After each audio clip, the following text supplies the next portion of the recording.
All right, so we are going to build a dealer structure or a monolith structure.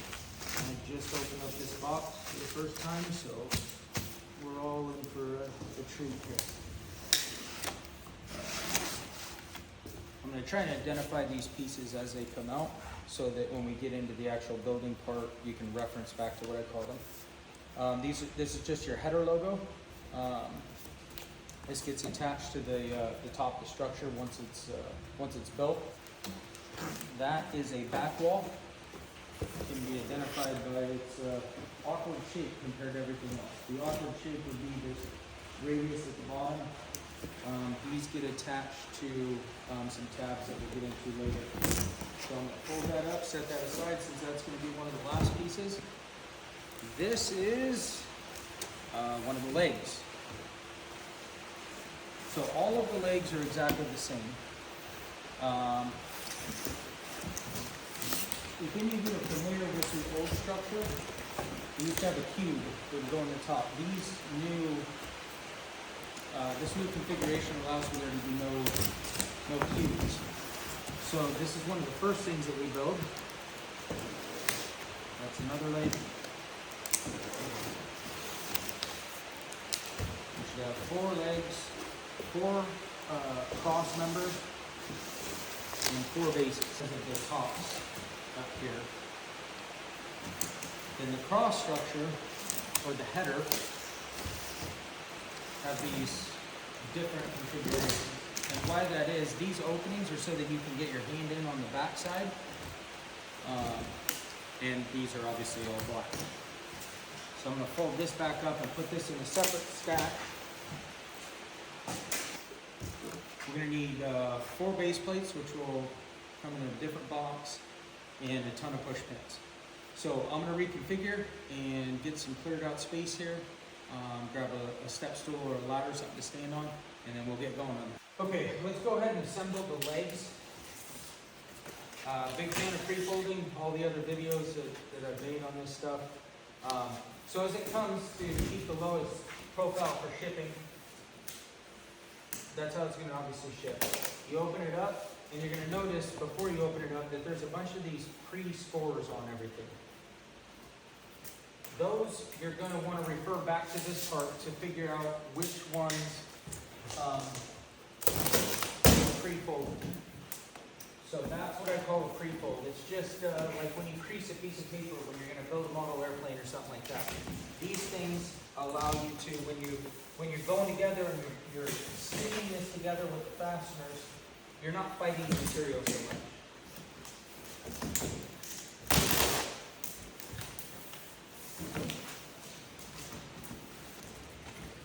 And for reference, every single leg will have this tab on it. These tabs are to attach to the back wall.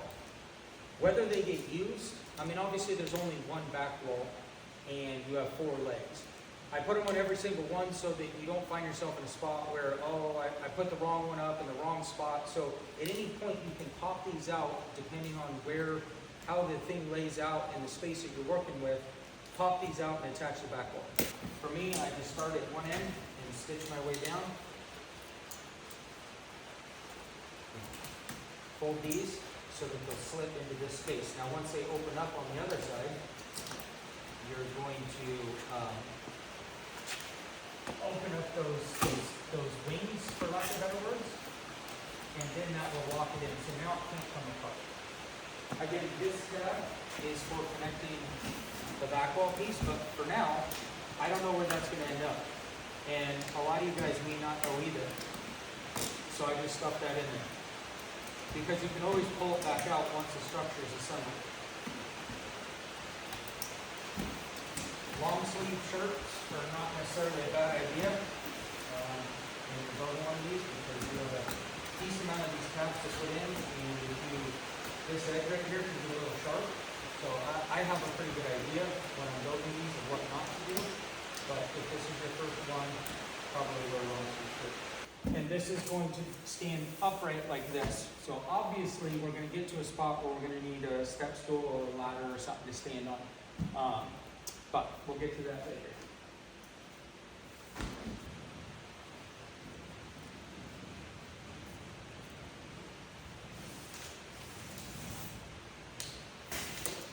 Okay, so I'm going to go ahead with the header piece and assemble one of these things.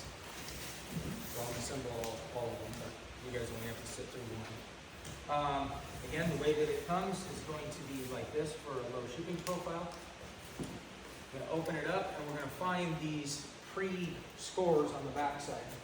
The pre-scores are the other direction of the material is cut on the back side. So once we find those, then we're going to start pre-bending all this stuff.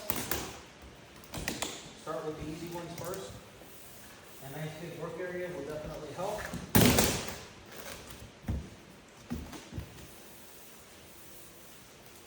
It's not the end of the world if, when you're scoring one of these things, if you accidentally screw up and put a fold right there, like, yes, you can still barely see that, but the material by nature is only going to fold in the areas where it's cut.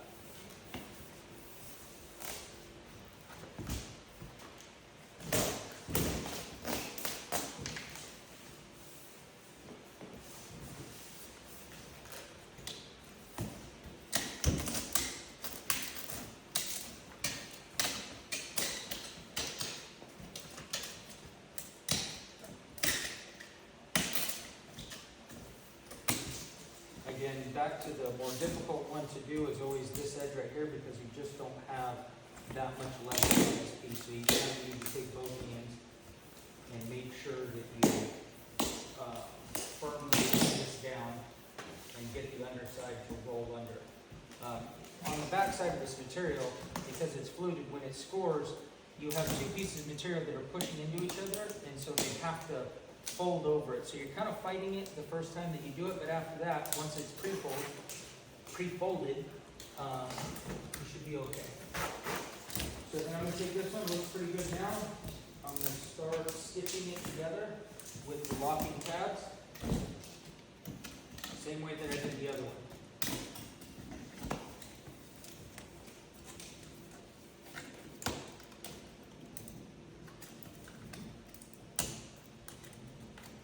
Some of you might be wondering about the, why do I have my arm in on this side when I could easily get to the other side? This whole fighting the material and it's scratching your arms and stuff like that, the less times that you have to take your arm in and out of this, this half right here, the less you're going to get scratched.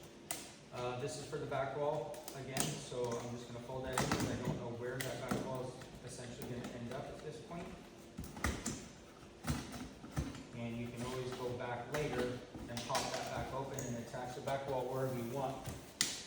It'd obviously be a cost savings to just do it on one side, but I mean, just the nightmare of problems that once you get it all built and you get all these push pins in and you've taken all this time and then you find out that the wall ends up on the wrong side, it's extremely frustrating to see this.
The very first one out there, so this has been tested lots and lots of times. So if you feel like you're really fighting something that's not working, refer back to the video and feel confident that a lot of these have been built before.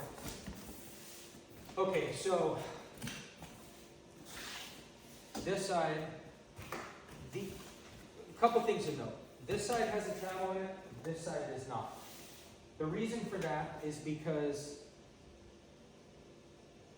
to try and make it to where you can't mess this up, there's only one way that this will attach to the next one and the next one, and as you work your way around on the 4 sides. These holes in here give you access that when you're pushing the pins down from the top or the bottom, that you have access to be able to get to the back side. Because obviously trying to push a push pin through this material and the other side, it could be difficult with all these pieces moving and stuff. So I wanted to give you enough access to be able to push against this, against that, here, and so on, and because this is hidden on the inside from the bottom, you'll never see it, and this one is exposed, or it's exposed to the roof where nobody would ever see that either. So I'm gonna go ahead and build the other 3 of these, the other 3 of those, and then we'll skip into the bases and actually connecting all these pieces.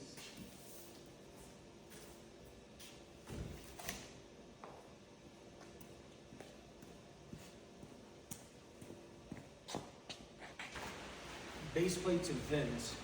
There's a countersunk side to this, looks like this, and then there's a flush side of this. It's designed always for everything that we make. This is the same base for all of them. This pin goes through from the top, and then this gives it a space for the pin to expand into on the other side, and once it does that, it sets flush on the ground. So you want to make sure that when you're putting these bases on, that the countersunk side is down. These pins are used to either drive a stake into the ground, or you can put some weights around this, or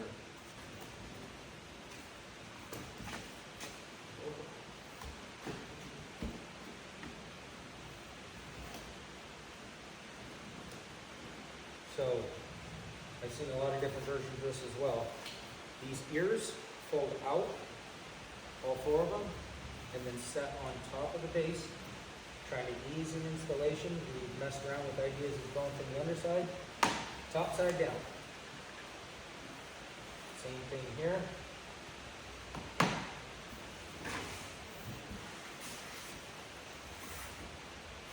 I've seen a lot of assemblies where not all the push pins were used. I promise, if I could have put less in, I would have. What I like to do is lay these down. I'm going to create like this pocket right here. This pocket right here is designed so that the header and the headers come together and meet in the same spot. So I'm going to face these inward so that I can lay in the header piece and then tilt the whole thing up. While I'm doing that, I'm going to fold these back so that that piece sets in there. So now just kind of forward thinking. The next one will slide in between these 2. So you kind of want to make sure that your spacing is close to this header.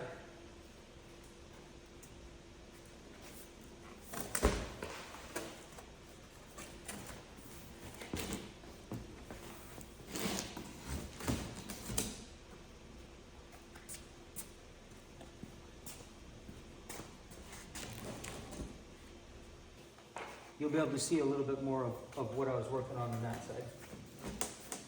So this half and this half. Line up the holes, push the push pin through both halves, bring them together, and then pop that open. It does require a little bit of force to get them through there. Anybody should be able to do that, but it needs to click in it and open up and expand inside of that hole. Again, you need to make sure that the 2 halves are completely together. And then on this underside down here that joins this piece and this piece, you want to go ahead and attach those now. Now, you do have enough of this together for it to be rigid enough to stand. So I'm going to drag it out and tilt it up.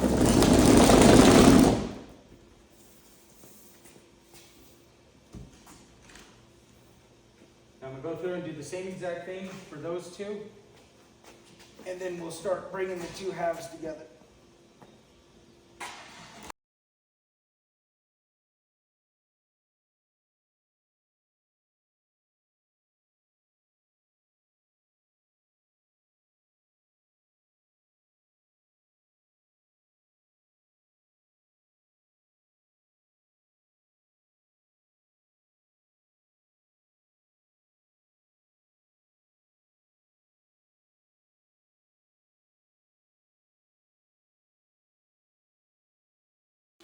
Okay, so I got a helper now, and I wanted to bring some more detail on this area because I got that fastened up and it was a little far away from the camera. So when I start bringing these sections together, you see how this has just been resting on this, right? It's not attached in the slightest bit.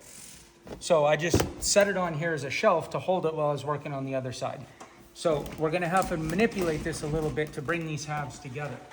So as I work my way up here, these pieces, these corners have an overlapping aspect to them. And it doesn't matter if you go under or over, you just gotta make sure to get the holes to align. So I'm gonna bring these two halves together right now and get a pin in it.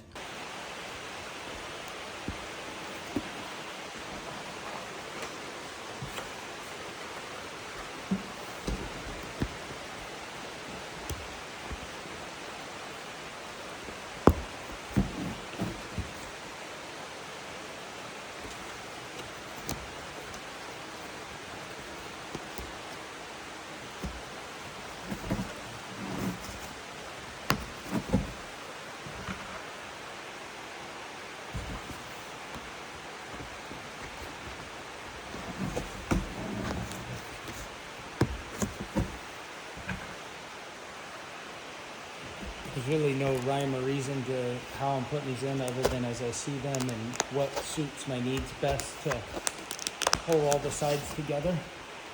Because you're gonna have to do some shimmying and moving stuff around to get it all to line up. I mean, you got a lot of big pieces here that gotta fit into other pieces.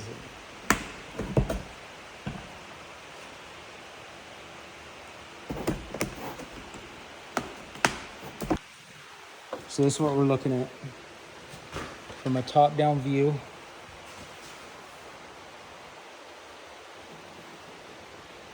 These on the underside down here,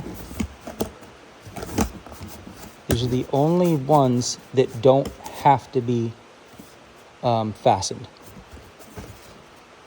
And the reason why they're there is because if you were to put this on the other side and move it around, we needed to make sure that the holes were in the right placement no matter how somebody configured this. But every other hole should be filled with a push pin, bringing those sides together.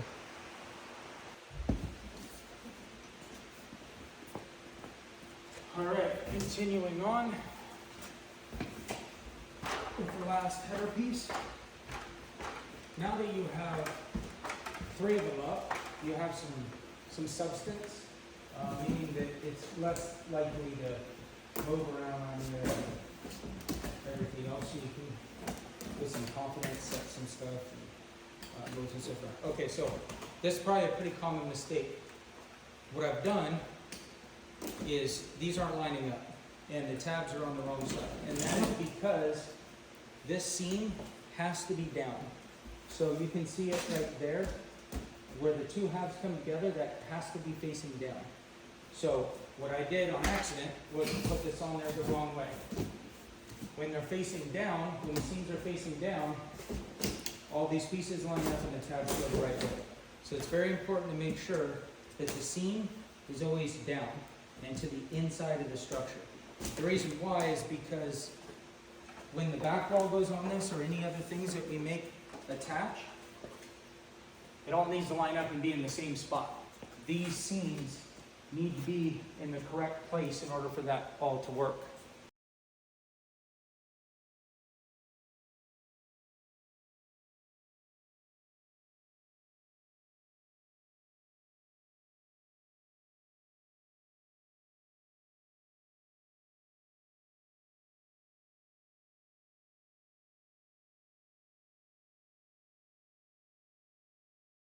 So for when you see a set of 3 of these together, that means the center one is a potential mounting spot. When you start pulling this apart, you'll notice that there's an eyelet been pressed in right here. Just pop that out. Do the same thing right here. This is the 3rd one. Pop that out.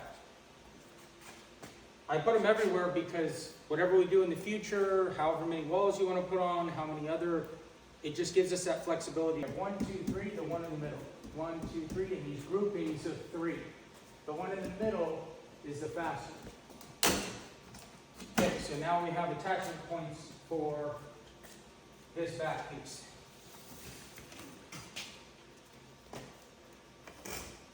So as you can see, it only needs 1, 2, 1, 2, and then these 4 across the top. And that's where that thing sets.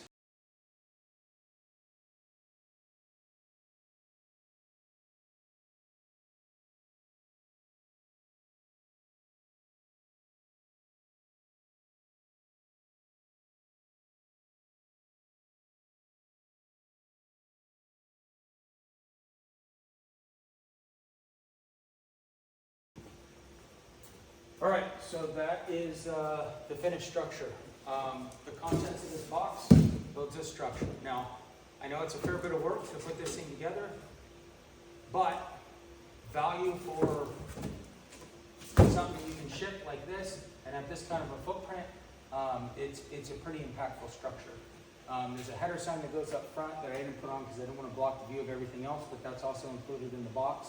I started taking this video at, what was it, just before 4:30, so it's like 4:26 or something like that. So let's call that 4:30. It's now 5:45.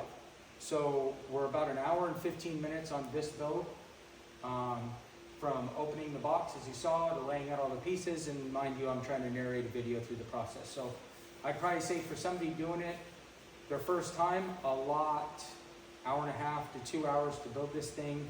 I think 2 hours is more than enough time. You know, as far as the durability of the material, super strong. Completely waterproof. Not going to have any problems with like that. It doesn't react to heat or the environment or anything. Doesn't start bowing or anything like that. And as this starts expanding, I'm working on bike displays that hang off the side of it, TV mounts, LED fans, all kinds of cool stuff.